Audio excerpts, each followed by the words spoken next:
Good afternoon, Ben. How are you? It's a beautiful day to be alive and sober. How about yourself? Well, thanks. I'm well. We're very happy you're with us today. And just an introduction to those who are watching is um, our guest today is Benjamin Lerner, and he's the great grandson of Irving Berlin, who was the composer of such iconic tunes such as God Bless America and The White Christmas. Ben's currently living in Vermont. He's a recovery advocate, a rapper, a composer, a writer, and a viral content creator. Benjamin started his musical career as a classical piano protege. By his early 20s, he was an IV, fentanyl, heroin, and crack cocaine addict. Now sober since June 13th, 2016, he journals his journey in addiction and sobriety in his signature piano rap, which combines classical piano and hip hop elements. Benjamin credits his continued success in recovery to his ability to express his emotions through word and song. It's quite the story, Ben. I'm looking forward to getting into this, and I'm sure the audience is too. Yeah, me too. Let me take out my gum so that I don't look like I'm a cow chewing grass. Chewing your cud. Okay, Yeah, exactly. no problem, no problem. So you're currently living in Vermont, Ben. Yeah, shout out to the cows. More cows than people up here. I was born in Washington, D.C. and raised there, but now I live in beautiful southern Vermont. Vermont. And you also spent some time in San Francisco, California. Yeah, that was where it got pretty gnarly. That was where I spent the worst years of active addiction. And my dad still lives out there, and I go there from time to time. It's been a minute, but yeah, spent a lot of time out in Northern California. So, Ben, maybe take the audience through how did you get introduced? Tell us about how did your addiction start? Well, I like to say I was an addict and an alcoholic before I ever had my first drink. And what I mean by that is I was always searching for an external solution for an internal problem. Long before chemicals, it was external validation. It was Pogs, Pokemon cards, video games. I was born and diagnosed subsequently, first when I was 3 years old, then when I was nine, and then again when I was 26 by three separate therapists, psychologists, psychiatrists, childhood development specialists with Asperger's syndrome, which is now autism spectrum disorder. And so the phenomenon of sensory overload is something that reared its head throughout my life. I can remember feeling incredibly uncomfortable within my own skin when I was 3, 4 years old at a toy store with the flashing lights and the sounds of people talking and everybody making eye contact with me. And I would literally put my hands over my ears and scream to mute out the sound outside of my head because whenever I got sensory input, visual, auditory, or otherwise, it would feel like fingernails on a figurative chalkboard and I wouldn't know how to deal with it. But what I realized is that every time I got a little dopamine hit, which early on was from getting approval from people, getting positive feedback, feeling soft surfaces, feeling the warmth of a blanket, just standard things that humans are programmed to enjoy, hugging people, it muted those voices inside of my mind and those impulses to hide. And over the years, I didn't really know that there was any chemical interface that I could use until I experimented having a couple sips of like wine or beer at the table during my parents' dinner parties. And I don't really consider that my first drink though, because I didn't take those curious sips with the intention of changing consciousness chemically. It was just a curiosity. But when I had a couple full glasses of wine at New Year's when I was like 13, 14, I realized that I got this kind of warm and fuzzy feeling, which was a magnified version of getting approval from other people or being distracted by exterior dopamine that would make me feel more comfortable within myself. And it came in a chemical shortcut. And then when I was like 13 or 14, I went to my friend's house and I discovered this old forgotten six pack of beer in his parents' basement. And it was disgusting. There was like mold on the cap, but he popped one of them and he liked to drink, but it was disgusting. It was lukewarm and he spat it out. He's like, I can't drink this. And I was like, well, I will. And I drank all five and a half of the beers he didn't drink in the space of under an hour. And when I did that with the intention of changing consciousness chemically, it was like when you go on an airplane and your ears pop, but then you Yep. go back down and you get back to normal pressure. It felt Yes. like all the internal spiritual, emotional, and mental pressure that I had inadvertently and subconsciously put myself through my entire life was completely lifted. And I wasn't obsessed. I wasn't living in self-centered fear. I didn't feel uncomfortable within my own skin. And I thought I had found the solution through which to deal with all the external problems and internal problems in my life, but it came at a cost. And that cost was that I no longer cared about anything else. It was a singular chase, and it lasted for about 10 years. And it started off pretty suburban in that basement, but it led me down paths I never thought possible for someone who was born and raised in the suburban area in terms of population density in Northwest DC. It's in the city, but it's pretty white picket fence, man. My parents are both Ivy League educated journalists. My great grandfather, as you mentioned in the intro, was a fairly famous and celebrated American composer.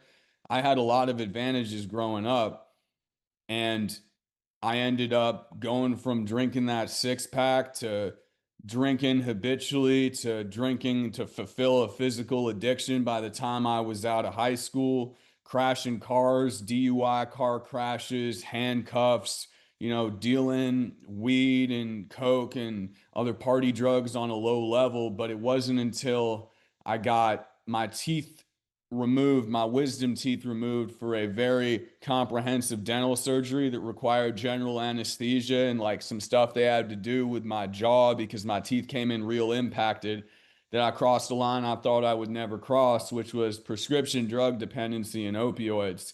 And I described earlier that sensation of feeling comfortable within my own skin when I downed that six pack of lukewarm beer. When I first abused opioids in the manner of snorting a prescription pill that I had bought when my Percocet prescription ran out in the wake of that surgery, it was like that experience was magnified 100-fold. And that was when I really discovered my true drug of choice, which was opioids. And whereas previous to that, the acceleration of my addiction was fairly slow and metered in terms of the descent into madness from that first six pack. It took me 6 years to really crash cars and bottom out as an alcoholic. It was a lot faster. Within 6 months, I was snorting and selling heroin. Within a year and a half, I was shooting dope. And every single line that I thought I wouldn't cross fell out of the window. And I justified it by saying that if the people around me who were so concerned about my addiction knew how much pain, emotional, physical, spiritual I was going through without the drug, they wouldn't just get out of my way. They would subsidize it because, funnily enough, at the end, the only time that my parents thought I was strung out was when I was sober or going through withdrawal. And when I was actually using and not dope sick, they thought I was sober because I was level, because I was medicated. And so that was the point when I was 24 years old and I had been in and out of treatment at their behest for years that I finally decided to ask for help because the drugs stopped working. And when you're shooting fentanyl and heroin and smoking crack and drinking fifths of rot gut whiskey, and those voices that I described as a 3-year-old, but in the evolved version are coming back, and there's no amount of substances you can put on it. That external solution no longer works. That's what inspired me to seek help and get to the place I'm at now in my recovery. Congratulations, Ben. Thank Congratulations. you. I understand what you're saying about having the beers and the dental work and what have you, but were there certain emotions or life events that you would say triggered the addiction?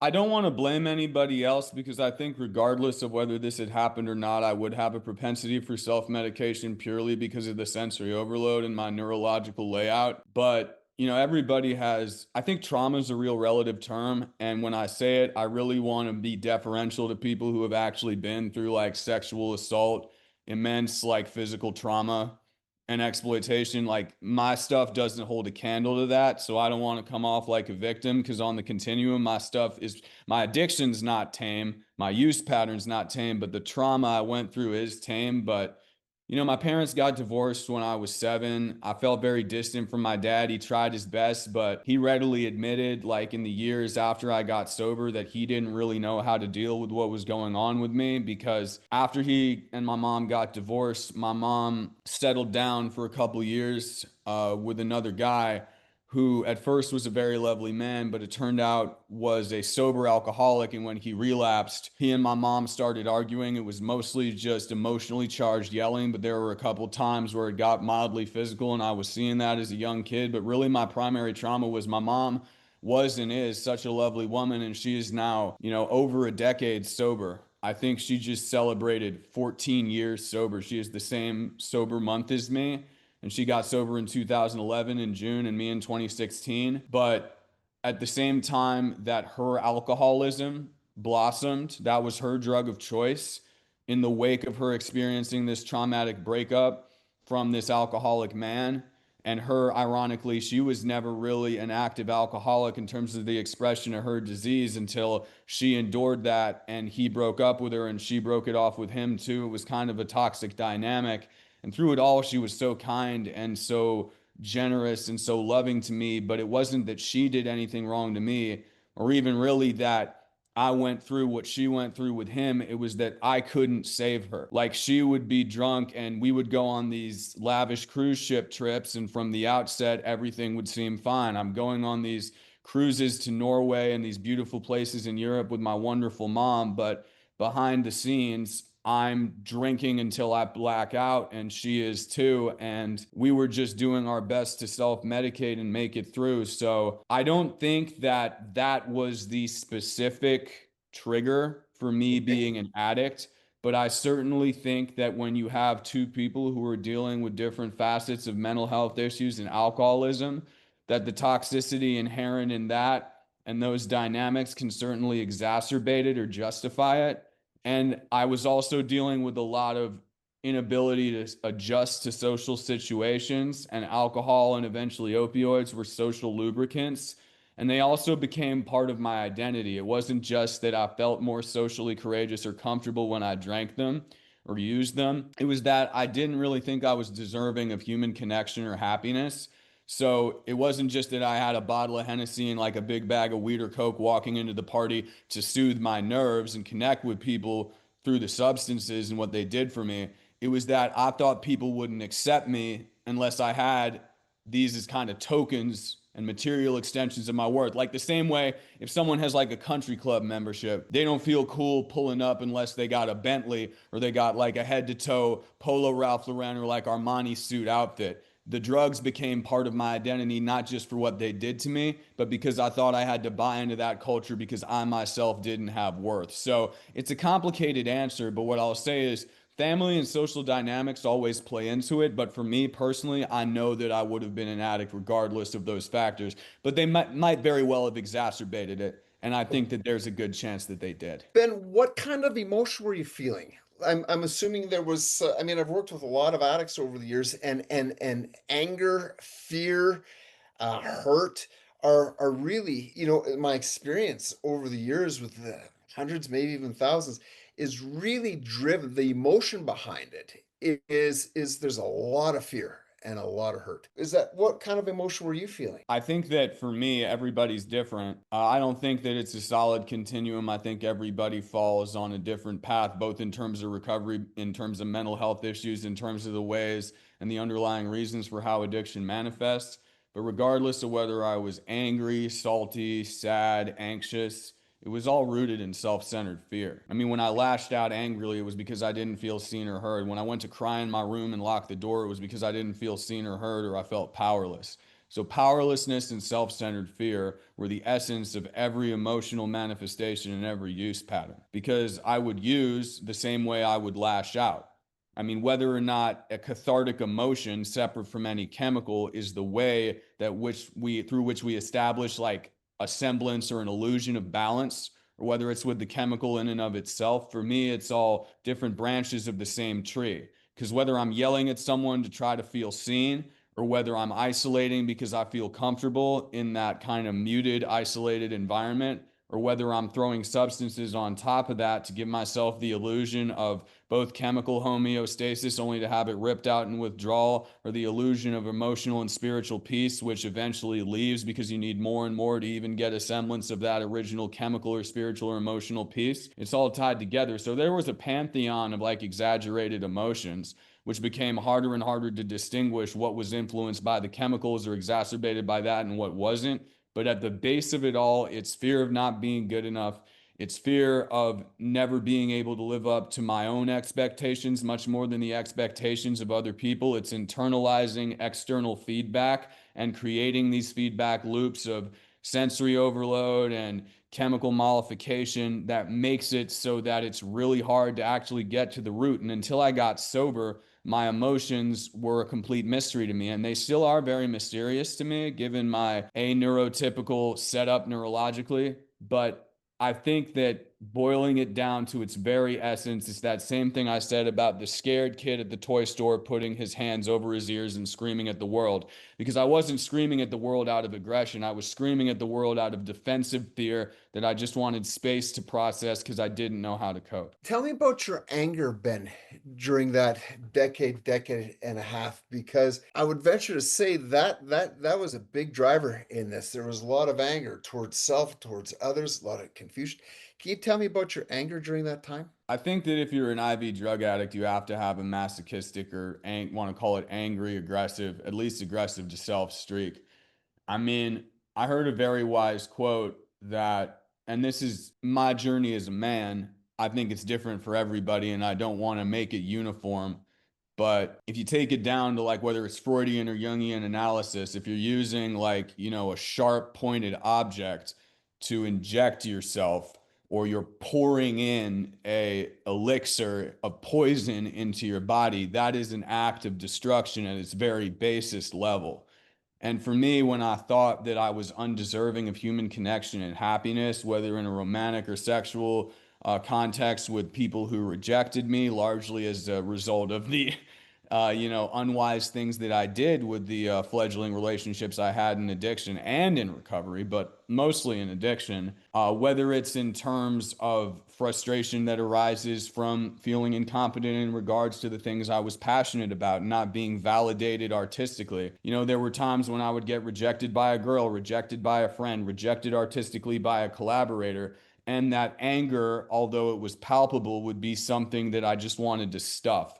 And the only thing that allowed me to do that first was a fifth of whiskey, then a bag of cocaine, then a pill, then a bag of dope, and a bag of crack. And anger, passion, to me, those are all parts of the same continuum. They can be used as a force for good, and they can be used as a force of catalyzing motivation that makes it possible to move forward. I think that anger can be something that, if it is diverted and sublimated into the right channel, can be used as a helpful tool in recovery, especially for me as a young 24-year-old man who was just getting sober. But my frustration and anger and self-centered fear, this kind of dubious melange of negative emotion, was something that definitely propelled my behavior, but also propelled me to use an unsustainable use pattern. So I was definitely angry, but I didn't really want to confront it or deal with it. I just wanted to escape it and pour some liquor or dope on top of it so that I could mute it out and stuff it down, just like the experiences I didn't want to confront. Escapism, essentially. Yes, 100%. Escapism. So Ben, when did you first realize that you were using drugs and alcohol to cope with something deeper? I mean, I knew that I was doing that from the first time. I mean, as a neurotic 13-year-old on the autism spectrum, not to make it too diagnosis centric, I knew I was in too deep already. I could barely make eye contact with people at school. I would manipulate people and kind of lie to myself and put on any metaphoric or literal hat or outfit to try to fit in as best I could. So when I found a solution that made it so I could sidestep all that and convince myself that I was okay, I knew that it was a problem, but it was a better problem in my estimation at the time, not knowing how far it would take me than what I was dealing with. I knew I was an alcoholic. I wasn't familiar with 12-step or behavioral psychology or like any aspects of the greater diaspora of psychological and psychiatric and psychopharmacological things that would make me understand that there were solutions to this. But I knew that I was using alcoholically, but I kind of thought that was the whole point. It was like, oh, so this is why people drink. This is why people use. People have been telling me lies all along. People don't use because they're bad people. People use because there's nothing else that can help them. And as soon as I had that six pack, I was like, this is it. This is my life.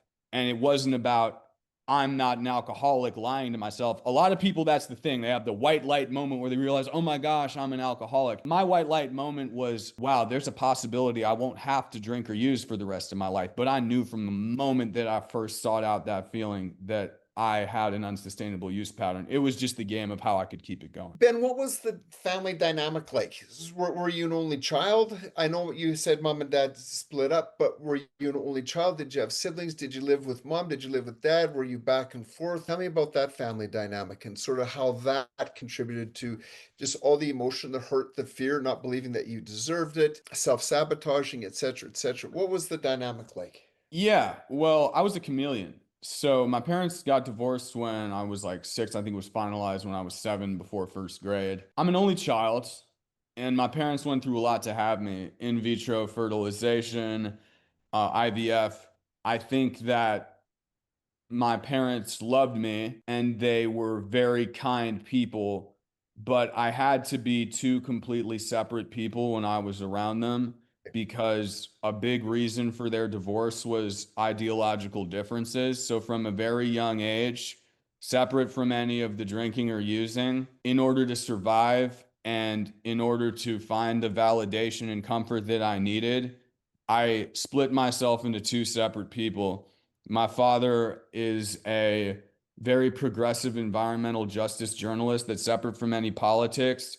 The same way I tell people, this is the best rough analogy I can give. Let's say you have a multi-generational sports family, a soccer family, lacrosse family, baseball family, rugby family, and the dad or the mom is like a big jock and they see their kids have the same propensity. They're going to be living vicariously through that, subconsciously or consciously, cheering from the sidelines because they see that and they want to nurture that.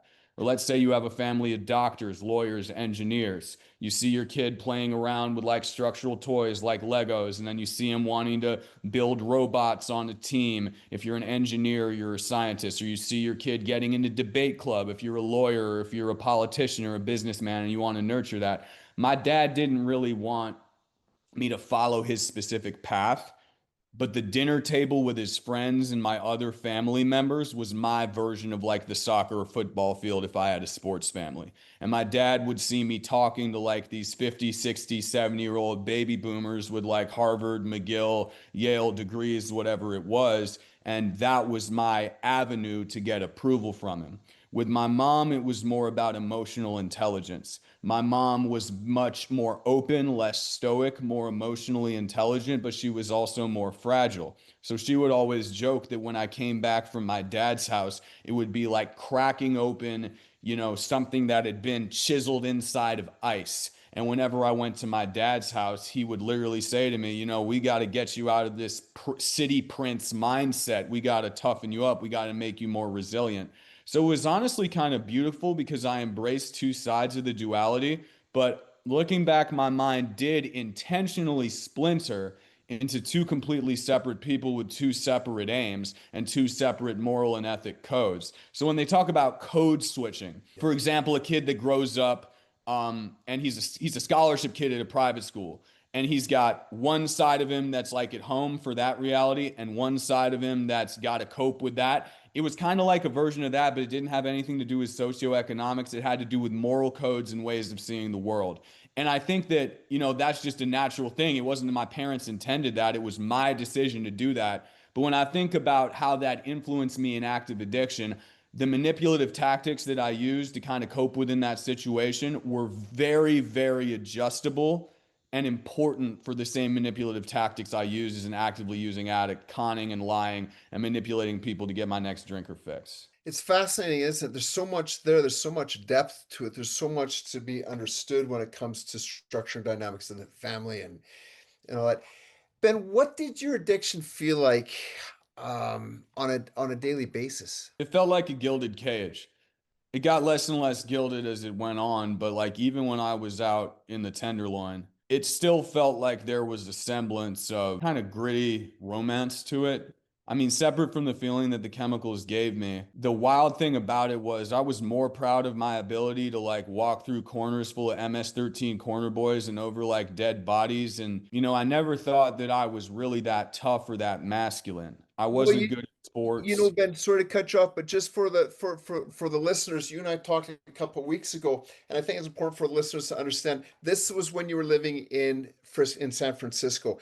And the question was this, were you homeless? And you said yes and no. Maybe you can unpack that because I think this is what you're talking about when you're talking about in the Tenderloin, etc. I think it's a very, very important part of your story. Yeah, so basically what happened, the Spark Notes or the condensed version is that I went to school at University of Miami Frost School of Music after I graduated high school in 2010, but I dropped out immediately because number one, I was so afraid of failing, and number two, I couldn't use or drink the way that I wanted to there. And so I went home and I proceeded to steal hundreds of thousands of dollars from my family that had been set aside for my college fund.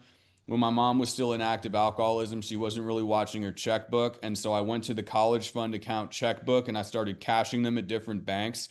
And within like 12 months of me dropping out of school, I had squandered over $100,000 on liquor and cocaine. And then I crashed my car through a DUI accident. And I re enrolled at a much cheaper school, which served two functions. The school was out in California, and it allowed me to make my family think that I was doing something worthwhile and re-enrolling in school to manage consequences, but it also got me closer to my dad, who after I graduated from high school, he stayed in DC, but a couple months after I graduated, he married a woman who he's still married to, great woman, who lives in San Francisco.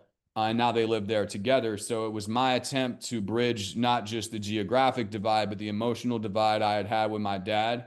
And so I went out to San Francisco, and for a month or so, everything was great. I went to classes. I wasn't sober, but I wasn't drinking. I was smoking a little cannabis. All love to the Cali sober community. I know some people use cannabis for a good thing. For me, it was never a good thing. I think recovery is different for everybody, but it was not therapeutic to me. It was the only thing I could use while still maintaining a semblance of grace at school. But I was maintaining, I was doing okay until I felt pain in my mouth and my wisdom teeth came in, and I got them all removed through a very intense, very quickly arranged surgery. And when I got out, they gave me 100 Percocets, and I couldn't smoke because when you have dry socket risk from Yeah. dental surgery, they tell you, listen, you can't smoke, you can't even sip like a soda through a straw or a milkshake through a straw because the suction will tear the clots out, and then you're going to have exposed bones and nerves that even opioid painkillers can't touch. So I took that seriously.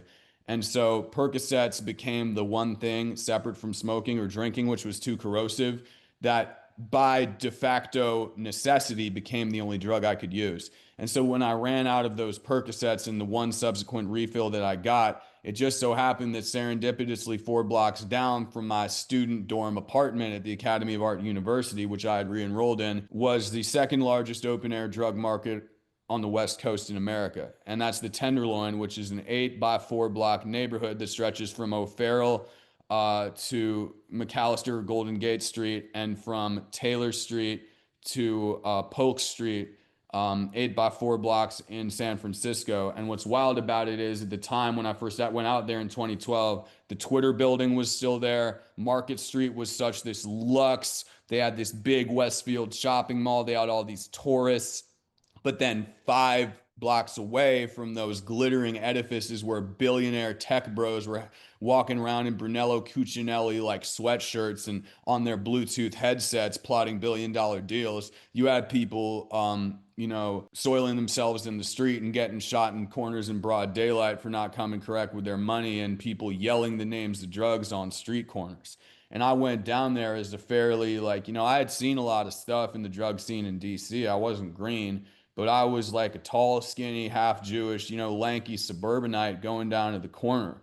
And over the next 4.5 years, from spring of 2012 to May of 2016, when I went back to the East Coast the month before I went to rehab, I went from being scared to cop little Oxy 30s and 80s to like going there every day and asking for fronts and like really putting myself out there with the Honduran and MS-13 corner boys who were slanging black tar and were slanging crack. And I moved out of my student apartment the second year that I was there, and I went to this single room rental. And I was never homeless because my family still thought I was going to school and they still wanted to keep me safe and subsidize it. And they were in denial, to be honest, partially because of my manipulation. And I think partially because they didn't want to think it was as bad as it was.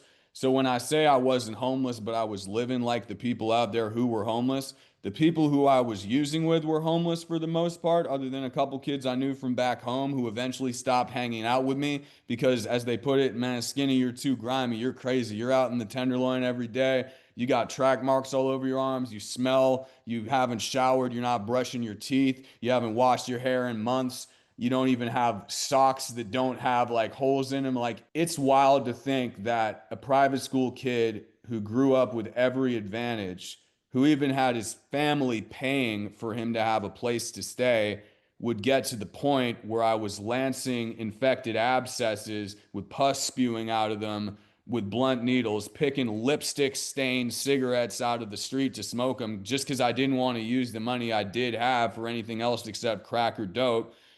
Getting punched in the face by dealers who I hadn't gotten right with, going back and forth from the ATM to my apartment 10, 20 times when I had hustled up enough money by lying and conning my family and my friends or whoever I could, middlemaning for them.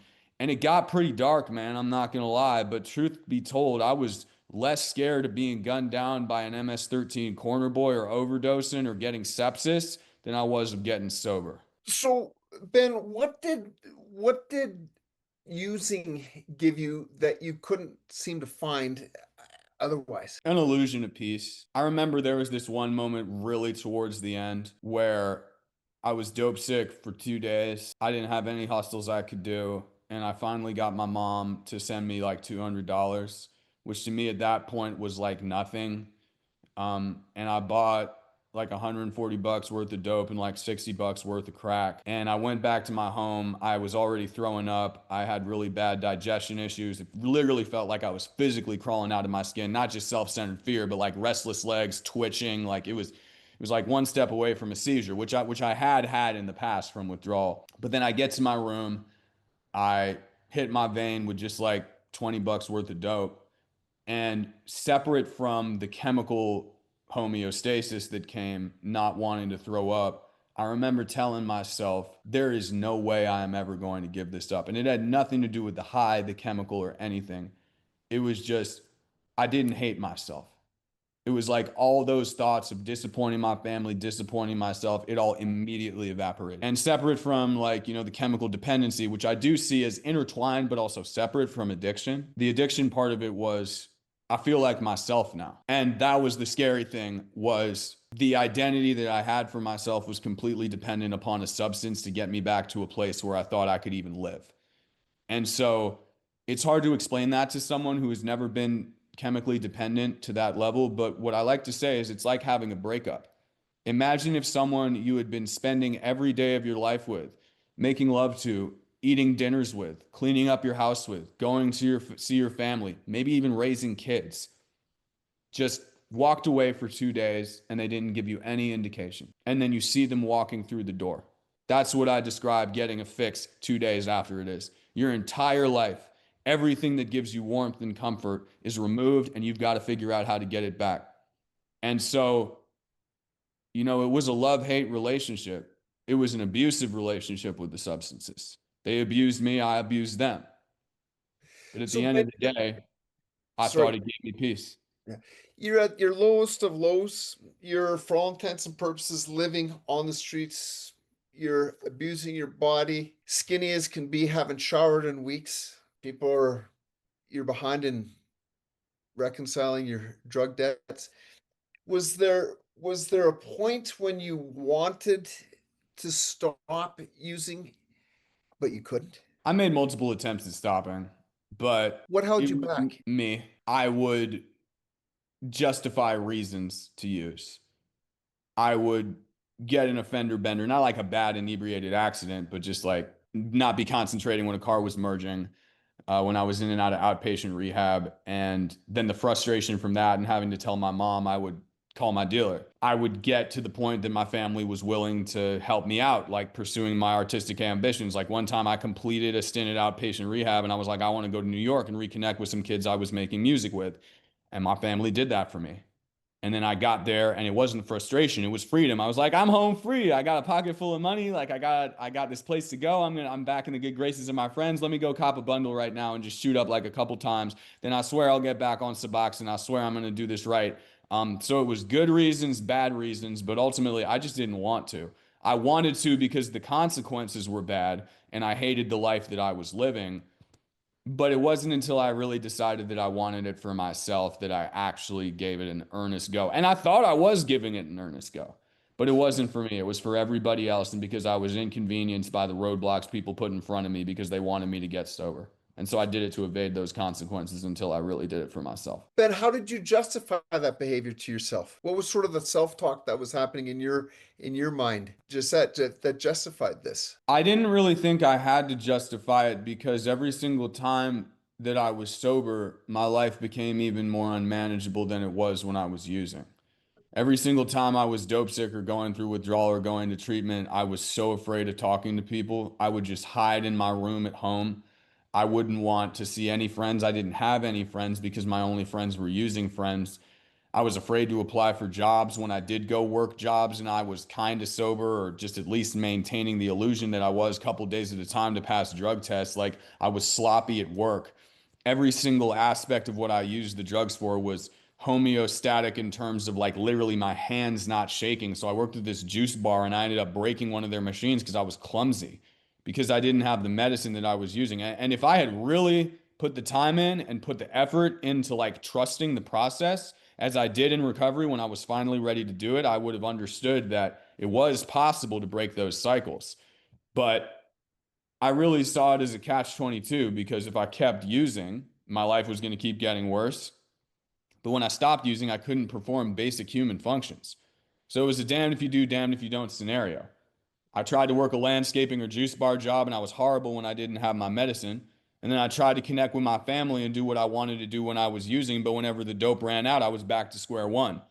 So, separate from all the moral pitfalls and the self hatred, it was kind of just like, do you guys want me to survive or not? Because if I tell you that I need to go shoot dope to survive, you're not going to believe me. But then when I don't shoot dope and everything goes to hell, you're just as frustrated. So it wasn't even about, I didn't see that it was a problem. It's that I saw both sobriety and addiction as a problem. And I thought that there was really nowhere to go. So I thought I might as well get a little semblance of euphoria and a little semblance of peace, because regardless of whether I'm sober or not, the world is a scary and treacherous place and I don't know how to navigate it. In your opinion, Ben, what are some of the biggest myths about addiction? I think the biggest myth about addiction from a family's perspective is that it's their fault. I think a lot of parents think that they did something wrong. And yeah, sometimes, I mean, if there's abuse, obviously that's going to stem into it. But I think unless it's a very hyperbolic or like very forceful example, that's not always the reason. I also think that there's no standard textbook way.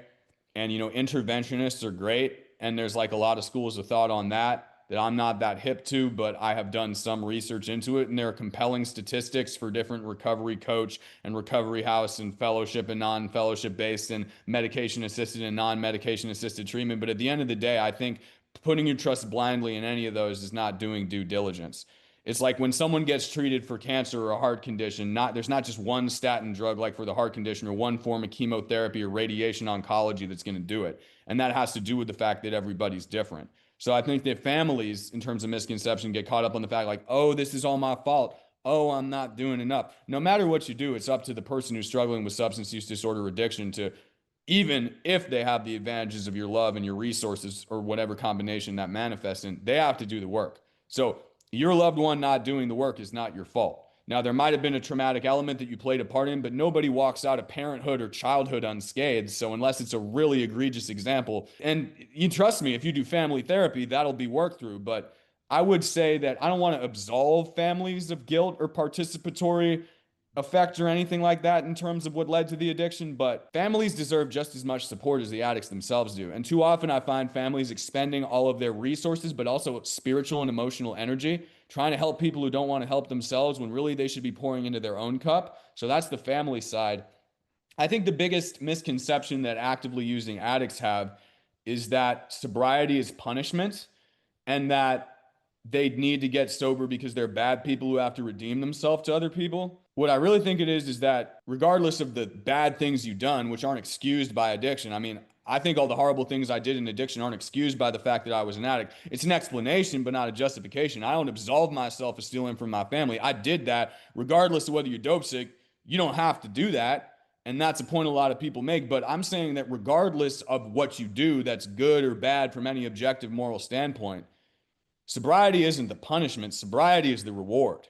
You don't get sober because you're a bad person who deserves to be punished by going through withdrawal. We get sober because we're good people who have been doing bad, unsustainable, or painful, cycled things to ourselves who deserve a better life.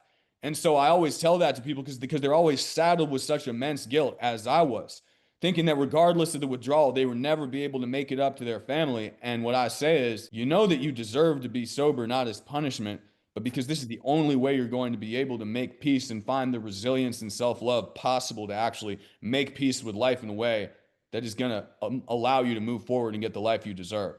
And when it's reframed that way, I think that people start to see sobriety not as a punishment, but as a gift, which to me is what it truly is. You know, Ben, as we talked earlier, anger in my experience has really been a root, the hurt, the fear, which are primary emotions leading to a secondary emotion, which is anger.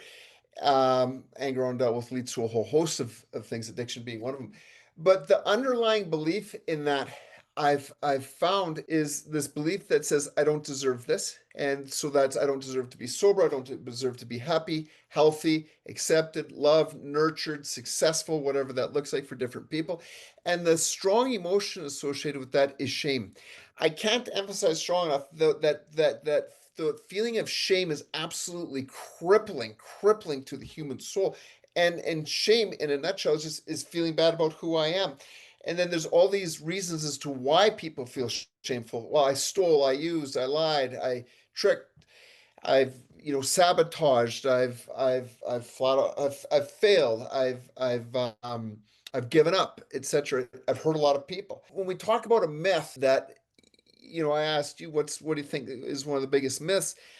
Do you concur one of the biggest myths is somebody saying, well, Ben, if you want to stop, just stop. If you don't want to drink alcohol, just don't drink alcohol. You don't want to use drugs, stop. It's choice. That's a myth because it doesn't work that way. If it was that simple, right? There's so much more that goes with it. There's the psychological side, there's the emotional side, there's the structural dynamics of the family. This goes back to what you and I were talking about a few weeks ago when I said to you, Ben, I've never ever met somebody who's an addict who's happy about being an addict. Not one. It's the same thing. You and I were chatting, and I said I've never met somebody who's morbidly obese who says I want to be morbidly obese. It doesn't work that way. Yeah, I think that a good analogy would be somebody says, yeah, it's your choice. You can just stop drinking. Objectively, perhaps. I think that although it's not a perfect analogy, it's like somebody saying, it's your choice to be broke. Go out and get a job, go out and start a business. It's like, Exactly. okay. But I think the equating factor in both of those situations is that if you don't have the knowledge, in terms of addiction, it's knowledge of self to Okay. actualize the life where you've been using these chemical external modifiers, be it alcohol, dope, crack, whatever, to serve a keystone role in your emotional, spiritual, and mental perception of the world and how you move through it and interact with it. If you don't have a certain degree of self-knowledge and self-intrinsically motivated understanding, that's not going to be feasible because you're going to fall back on the familiar patterns regardless of how destructive they are. And I think that in terms of building a business, it's like, yeah, read a book about stocks, read a book about entrepreneurship, applying for loans, and depending on the state, these things are open to people. Get a bed in a homeless center, go to Job Corps, like go on Craigslist, But unless you have the knowledge and motivation to do that, you're not going to be able to do what is objectively possible and decision oriented. So, ironically, when I got a job in early recovery, that had to be self started. When I got sober, separate from any position, that had to be self started.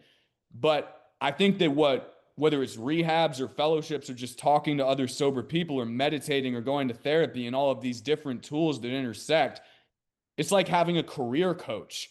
It's like having somebody who can help you in a training program. I think that the decision, yes, is on us, but the steps that you take to sustainably manifest that new life, that new role, integrating whatever skills are needed, cannot happen if you don't have a certain degree of self-love, self-understanding, self-awareness, and psychological skills to prevent yourself from going back. Of course, it's a decision, but I don't just think it's a decision to stop using. It's a decision to welcome the advice of a therapist, the advice of a counselor, the advice of a peer who's in recovery suffering from the same thing, the advice of a family member. And unless you have the ability to do that, which to me can only come from a profound spiritual change or a desire to change the way you're living and really accept that you're worthy of doing that work, I don't think that that one decision to get sober is going to work unless you make a series of other decisions that give you the tools you need to keep moving forward. So it's not a myth that it's a choice.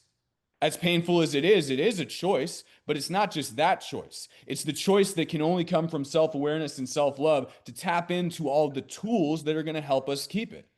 And that, I think, is the misconception. It's like, just get sober. It's like, okay, well, just start working as a tech executive. No training, no understanding of how to succeed in a Fortune 500 boardroom. Just go in there. It's your choice whether you succeed or not. It's like, okay, you can put on the suit, you can put them in the room, but if you don't have the training and years of experience and self-awareness and confidence, you're going to fall on your face. It's the same thing with recovery. And I just think that people don't understand what level of self-awareness and knowledge is required, because on some level, people who have never struggled with addiction, and props to them for this, are well adjusted in whatever way to the point that when it comes to an external chemical, they don't have to have self-awareness or a big breakthrough, because they already have that present within themselves and those skills are already present in their life. So in order to embrace the work that needs to be done to correct that deficit, you have to be willing to do the work. Agreed. Ben, not always, but sometimes I meet these people and I'm treating them and I listen to their story and they have similar stories to you. What I found is that there's always a similarity between all the stories in some capacity. And you listen to their story, and I've got 2 adult sons now, and I've always said to them, I've ingrained in them, everybody has a story. Everybody has a story. Everybody knows pain. I believe it's universal. That's one emotion that we can all relate to. And I listen to their stories, and sometimes they say to me, I want a second chance. And you know what I say to them? You tell me who gave you your first. And that comes down to what you were saying about, you can dress somebody up and you can put them into a Fortune 500 company. But if they don't have the skills or they have never been given the chance to acquire those skills, if they've never really, to be frank with you, been given permission to be able to love themselves, to feel good about themselves, to accept themselves, to appreciate themselves, to be able to validate themselves, well, then we're not even at the starting block. And I really mean that sincerely, is sometimes it requires somebody giving themselves their first chance. And I think oftentimes that's where it starts. Because as well as I do, your family, your friends, your spouse, your children, they can't want your sobriety more than you. You have to want it more than them. But I think that's the pitfall oftentimes that families run into. They so desperately want to save their children, their spouses, whoever it might be. And then we have an imbalance here. And I'd like your thoughts on that. I think that there is something that has to be intrinsically motivated.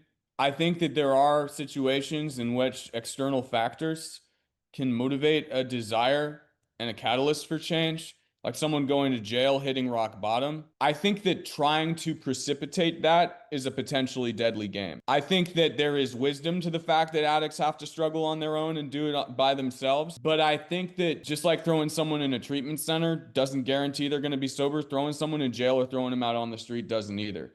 It might lead them to the point that they are, but I think in those cases, they already have to have a certain inkling of wanting to do this. And then that situation gives them permission to do that.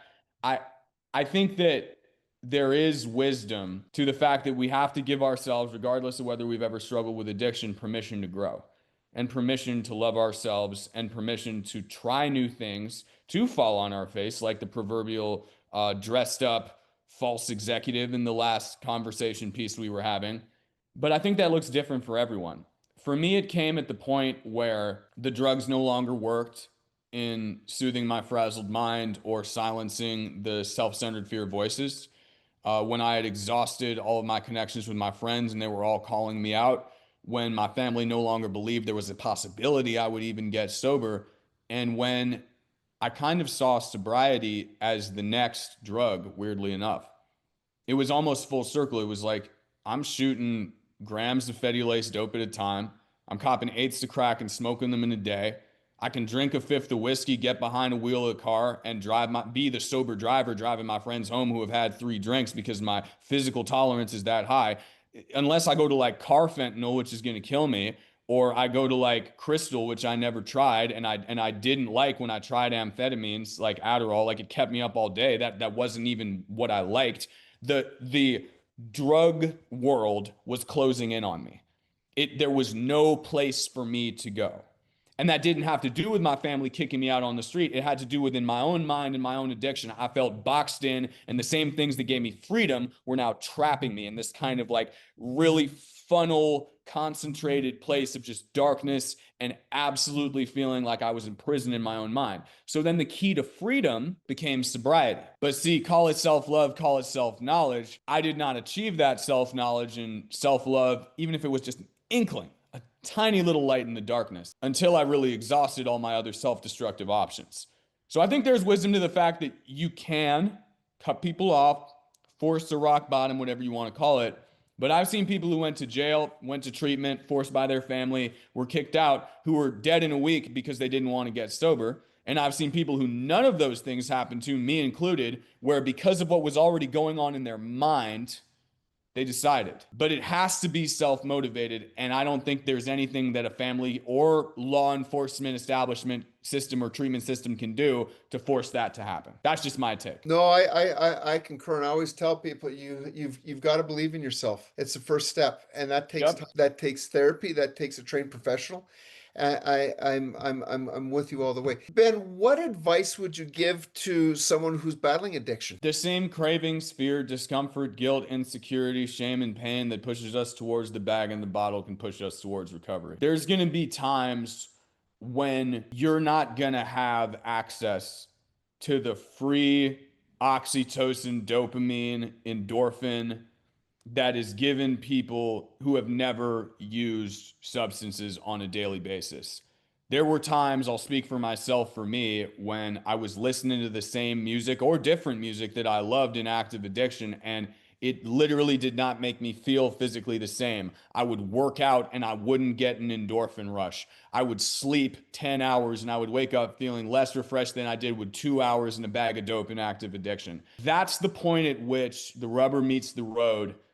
And we have to understand that the same negative emotions, the same discomfort that is screaming at us at the deepest, most cellular level to go back to the equalizing chemicals that are present in that destructive cycle. When I saw those cravings as an inevitable reason why I had to use, I used. When I began to see those cravings and the accompanying maelstrom of chaotic emotion as fuel, that's when things changed. And it was when I was in treatment the final time that this happened. I remember hating the kind of electric feeling of restless legs while you still think you don't have enough energy to get out of bed. It feels like you're trapped in a cage, but also sprinting around on a hamster wheel. And I was like, why can't this just shut off? I feel like I'm trapped in place, but I also have all this energy. And that's when I realized you've got an access of free energy. You used to pay your plug, whether it was the crack man or the dope man, hundreds of dollars a day to get energy. And it might not be the same euphoric, blissful, temporarily chemical, fake happiness, comfort energy that you want, but it's free. And so I tapped into that energy and rode the wave of discomfort into the shore of serenity, as corny as that sounds. And it took months. But I was like, yeah, this wind, this wave, whatever metaphor you want to use is chaotic, but it's powering me across the ocean. Imagine if a sea captain was like, nah, these storm winds ain't hitting for me. I only want a calm, sunny sky with a perfect tailwind. I'm not doing this, man. I'm going back to the port. It's like, nah, you're in the ocean.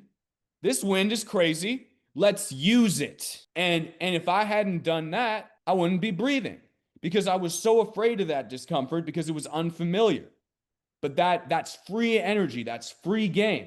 And it's a dirty form of fuel, not to be stigmatizing or anything. It's a tumultuous, let me not use dirty. It's a tumultuous, it's a uncomfortable, it's an unfamiliar form, that same anxiety that comes in recovery. But when I realized, man, this can power a new type of movement, it got me to the point that I was really ready to do the work to switch to a more sustainable type of self-love and awareness. And it powered me through those awkward first couple months where, in addition to dealing with post-acute withdrawal and the chemical imbalance, my family didn't trust me, my friends didn't trust me, I had a hard time applying for jobs. It's kind of like being a parent. When my first son was born, the hardest part in terms of physically taking care of a baby, the umbilical cord, the like, head being so fragile, the only sleeping an hour and a half at a time, is right when you're a brand new parent. And in the case of early recovery, I was taking care of the infant version of myself with no experience. If it really made sense, you would give the newborn phase to a parent and it would work backwards after they had spent years dealing with a toddler and a teenager and all these things that are less physically delicate. But I think that both in terms of recovery and parenting, we are given the most challenging, messy phase in the beginning because it's where the rubber hits the road, it's the shakeout, and you just have to have faith and trust that that same chaotic, uncomfortable energy, when you're exhausted and you're drained and you don't believe in anything, is going to carry you through, because it does. And most people say, I don't want to feel those emotions. I don't want to even let them in. I had to. And it was uncomfortable, it was chaotic, it was messy, it was painful, but it got me through that to the place that I could do something better. Our number one psychological need is to belong, universal. Our number one psychological fear is rejection. And I always tell people it starts with accepting yourself first. It's absolutely vital, vital, vital. Ben, can you tell the audience how you got sober? Tell us about that journey. I went to treatment.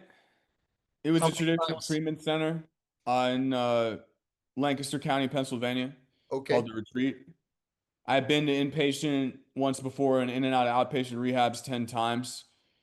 I did a 3-day medication taper and they offered to do it longer, but I was already sick by the second day. So I love people on MAT, Suboxone, Methadone, Sublocade, like all that.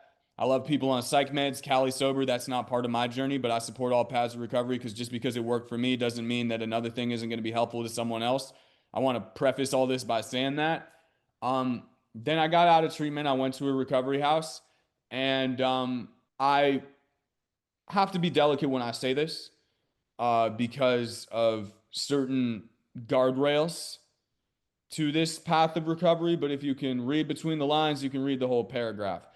I got with a group of traditionally abstinent alcoholics and addicts who, through a series of group encounters, shared with me a series of principles, actions to be taken, and uniting guides to sobriety that helped me stay sober. And if you're not living under a rock, you know what I'm talking about. I can't get any more specific in terms of the terminology, but let's just say I ain't afraid to take the stairs when the elevator's broken, and I'm not afraid to sit by a coffee machine in a circle with a bunch of other alcoholics next to some posters that might have the number 12 on them. Okay? And that type of deal helped me greatly, as did a certain book that has 164 pages written by a guy whose name might be a shortening of William. Okay? That's what helped me. That's my path. That's not the only path. The key to it, separate from anything to do with the books or the stuff, was working with other men, was sitting in a room with other men who had been through the same thing. And I say men because as an addict and as a man who likes women, Nothing against women in the groups, but I got distracted because addiction transfers. It's not the women's fault, it's mine. So the people who help me and continue to help me in my recovery, stay on the beam, learn the principles of recovery that saved my life and continue to, are guys. Because several reasons. Number one, I always had insecurities that I wasn't cool enough to have the approval of my dude friends in high school. I always thought I was chasing their validation. In recovery, people wanted to help me.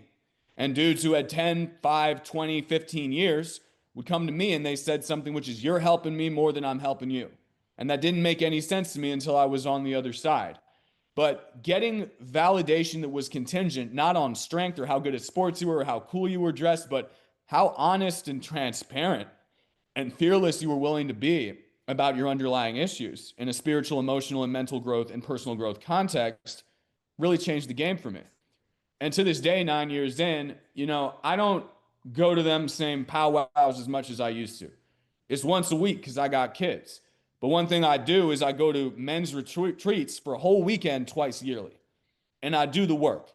And whether it's through the thing I'm talking about, whether it's through harm reduction fellowships, celebrate recovery, smart recovery, whether it's through therapy groups, whether it's through moderation groups, if moderation is your path. Because even though I'm a sobriety and abstinence dude by traditional standards, I support all paths of recovery and people staying alive by reducing or minimizing dangerous habits. But regardless of what path you take, traditional or otherwise, I like to say you don't have to do this with other people. There are people who do this alone.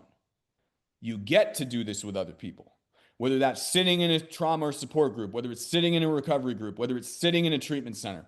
There are resources available, and my life was saved by the guys I met in those rooms because they showed me how to do this when I didn't know how to do it. And taking it back to that knowledge conversation we had earlier, they were a free version of the metaphoric corporate seminar for staying sober.